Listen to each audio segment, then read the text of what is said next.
Herkese iyi günler. Aracımız Skoda Kodiaq ve Volkswagen grubunun kullandığı bir anahtar. Biz bunun pilini nasıl değiştireceğimizi göstereceğiz bugün. Bakalım nasıl değiştiriyoruz. Herhangi bir anahtarcıya gittiğiniz zaman değiştirebilir ama işini çok iyi bilmeyen birine götürmeyin. Çünkü eline tornavidayı alan pilini değiştirmeye çalışabilir. Metal herhangi bir aparatla bunu değiştirmeye çalışırsanız muhtemelen çizeceksiniz. Arkadaşlar şöyle gördüğünüz burada bir tik var. Bu anahtarı tikin olduğu yere kadar sokuyoruz. Daha sonra tikin olduğu kısımdan yukarı doğru kaldıracağız. Bu kadar.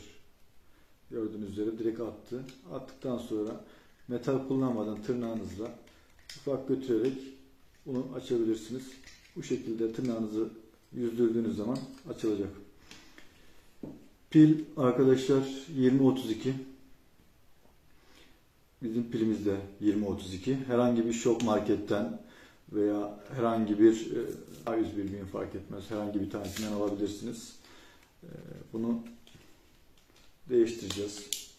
Şu an bizim aracımızın anahtarsız giriş özelliği çalışmıyor.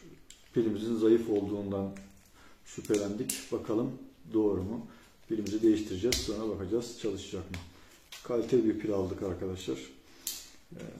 Ucuzları da var. Artık siz hangisini isterseniz ama çok uğraşmak istemiyorsanız kaliteli pil almak her zaman avantajlı. Evet, şunu çıkartalım.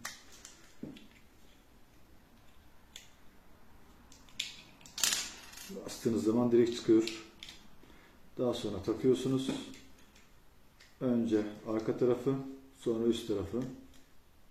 Bastırdığınız zaman bitiyor.